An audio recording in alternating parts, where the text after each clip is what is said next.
Contrary to the coroner's conclusion that her death was accidental, Hubel claims that Houston's body shows classic defense wounds, as opposed to the coroner's decision that her demise was coincidental. Hubel guarantees that Houston's body shows exemplary guard wounds, reliable with somebody battling for her life. Currently, supposedly, purportedly, Diddy got kneeling down for Clive Davis in 1994. I realize that you were the first one of the initial ones at Clive's party to talk about Whitney's spending a day or two ago. And now that was did you know her well? So when I assumed I heard everything about Diddy and his dingy ways, individuals are presently saying he assisted his tutor, Clive Davis, with forfeiting the legend herself, Whitney Houston.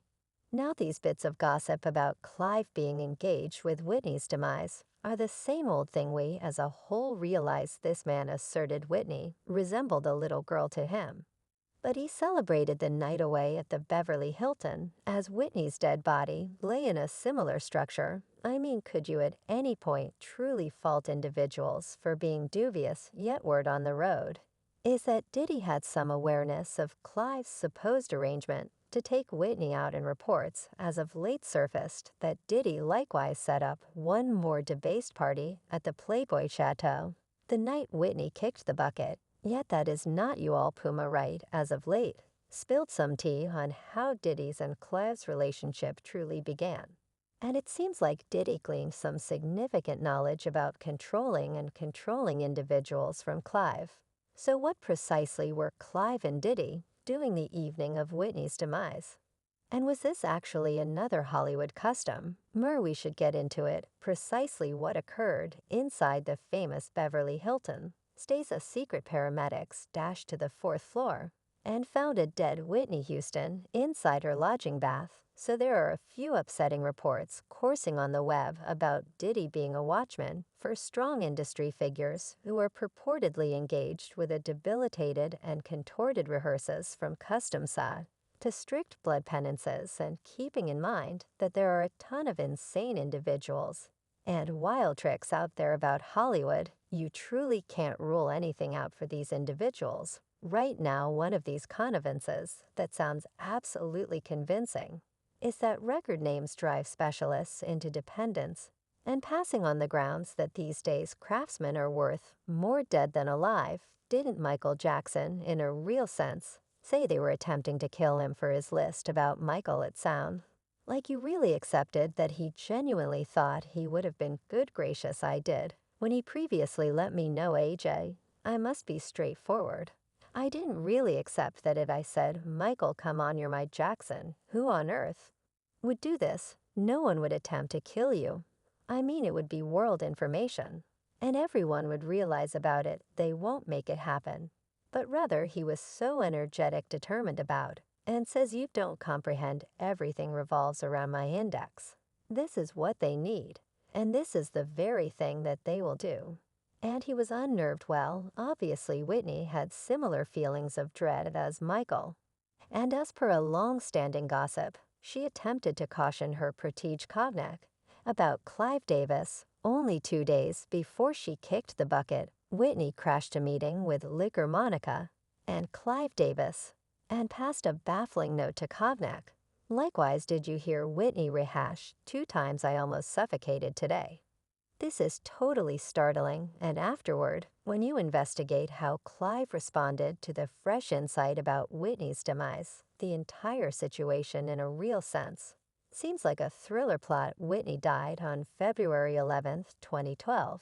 That very day, she should perform at Clive's pre-Grammy Grants party at the Beverly Hilton Inn in Beverly Slopes. Only hours before her planned execution, Whitney's associate found her lying face down in her lodging tub, loaded up with water. Whitney wasn't moving, she was unconscious, and her associate hit up Whitney's protector, Bean Watson, to come give a hand getting her out of the tub. Whitney's colleague and protector called 911. And when the paramedics showed up, they attempted to resuscitate her, yet tragically, it was past the point of no return.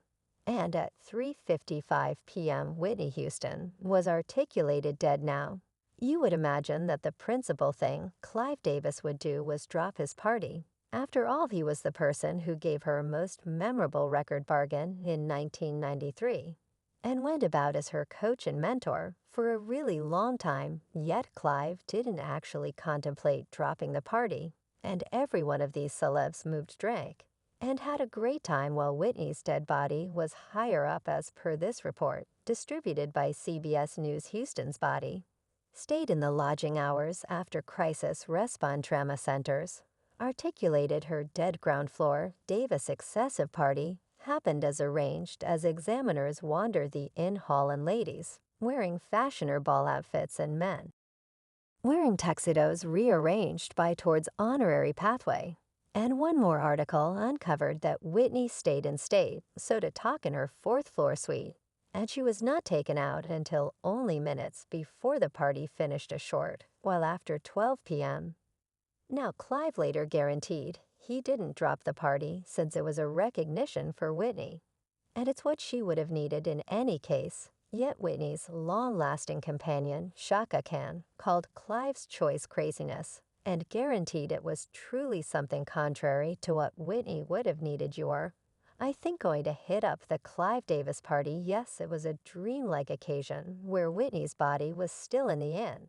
And there was this kind of party, well, obviously a portion of the room were in tears, the other half were somewhat party. What did you feel about that? I felt that was finished madness. And no, on Whitney, I don't really accept that she would have said the show should go on. She's the sort of lady that would say quit everything, huh? I won't be there, I don't have the foggiest idea what could rouse an individual to host a gathering in a structure where the individual whose life he had affected not terrible, but not great either hugely, and whose life had been impacted by her. So a genuine accolade, could have been a truer, a more fair accolade from in my you realize. As I would like to think would have been perhaps assemble everyone, suppose a request, and we should have supper and return home. What year as I was unable to get dressed, I should hit up the party. I just got off a plane from Miami at around 5:30. When I hit the landing area, I figured out I hurt, and I was unable to put on cosmetics. I could get dressed, I was unable to do nothing, I was deadened. I could do nothing concerning the way of Whitney's demise. The LA Region Corps Proprietor's Office reasoned that her passing was brought about by suffocating, joined with the impacts of coronary illness and substance misuse. And what was super odd was that the dissection report referenced outer injury on Whitney's body. Yet the coroner decided that there were no indications of unfairness.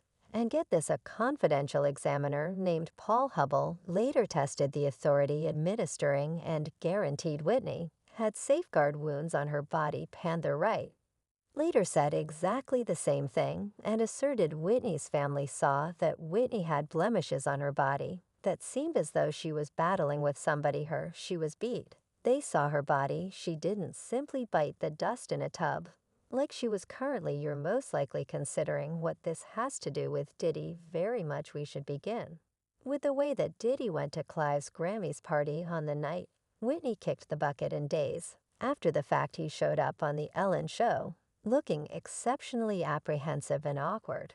When Ellen got some information about the party, I realized that you were the first of the initial ones at Clive's party to talk about Whitney's spending a day or two ago. And now that was did you realize her well? She was so loaded with life, so brimming with delight. And she generally caused you to feel like she seen you, and remembered you, and addressed you. And she shall genuinely be missed. Did you notice how quick he arrived at down for that mug on the table? The second Ellen raised Clive's party. Additionally, isn't it crazy that Clive picked Diddy to give a discourse at the party? After Whitney kicked the bucket, Whitney and Diddy were never close, like never yet. Diddy was near Bobby Brown, the one who conceded he was genuinely abusing Whitney during their relationship. Truth be told, last year, when Wagered gave Diddy a lifetime accomplishment grant, Diddy said thanks to Bobby in his discourse. And this is an extraordinary individual one for me. I got to thank the Lord Bobby Earthy colored. He definitely get up for Bobby Brown, you all. And afterward, there's the article from Diversion week after week that revealed Diddy set up another party the night Whitney kicked the bucket. The article was initially distributed on February 13, 2012, and it expresses that Amusement Week After Week has affirmed that awful kid businessperson Ship P. Diddy Combs was hospitalized the previous evening for a serious headache that created after he got back from the post-Grammy party he facilitated at the Playboy Chateau. Yet that is not you all, since we have additionally discussed how Diddy purportedly used to be Clive Davis Don Juan once upon a time, so there's a viral visually impaired thing circumventing that Diddy got kneeling down for Clive in the mid-90s after Andrew Harrell terminated him from Uptown Records. And that is the way Diddy tied down the assets to begin terrible kid amusement. So Clive Davis is over Arista, which is over Diddy's awful kid records. Currently, allegedly, purportedly Diddy got kneeling down for Clive Davis in 1994. And that is the way.